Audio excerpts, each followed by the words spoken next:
सुनो, दो चीजों में से चूज करो, लव मैरिज या फिर अरेंज मैरिज। मेरे ओपिनियन से जाओगे तो लव मैरिज। क्यों अरेंज मैरिज सही नहीं है? मेरे हिसाब से तो नहीं है सही। क्यों? क्योंकि जिसे आप कल तक जानते नहीं थे, जिसके बारे में आपको कुछ भी नहीं पता, जीरो, उसके साथ शादी के अगले दिन ही तुम सो रहे हो, सुहाग रात जिसका नाम देते हो, और आपके घर वाले भी आपको सपोर्ट कर रहे हैं कि चल भाई सुहाग रात का वो मनाते हैं, आपके लिए बेड सजाते हैं सुहाग रात में, होता है ना हिंदू धर्म में, बेड सजाते हैं घर वाले सब, सुहाग रात का रस्म होता है। बताओ, जिसे आप कल तक जानते नहीं थे उसके साथ आप सो रहे हो, संबंध बना रहे हो, दिस इज कॉल्ड क्या बोलते हैं हमारे लैंग्वेज में, रेप। जब कल तक नहीं जानते उसके साथ सो रहे हो, क्या हुआ ये?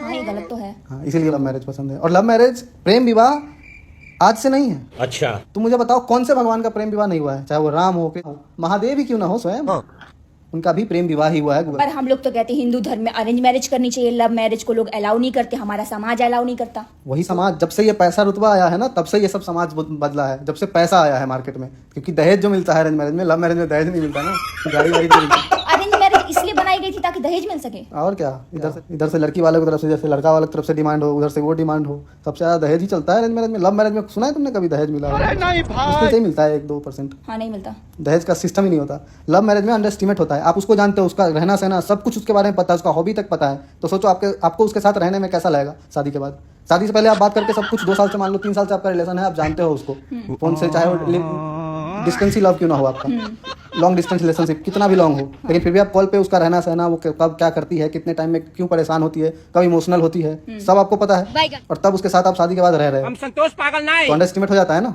आपके फैमिली में वो एडजस्ट भी कर पाती है, लेकिन एक नई लड़की आएगी, उसने में उसको कैसे एडजस्ट कराया है आपको तो कुछ पता ही नहीं है अरेंज में। अब आपके घर में वो वही रहन सहन करे, आपको तो गलत लगेगा कि इतने टाइम में तो हम यहाँ नहीं बैठते हैं, इतने टाइम में हम घर के बाहर मिलते हैं, इतने टाइम में हम छत पे, वो यही है, अभी तक पूजा नहीं की उसने, अभी तक ये खाना नहीं बनाया, अभी तक वो नहीं करी, होता है ना। पर तुम्हारे में तो तुम्हारे पापा ने एक लड़की पसंद की है, 20 लाख रुपए दहेज ले रहे हैं, तुम उसमें क्या कहना चाहते हो?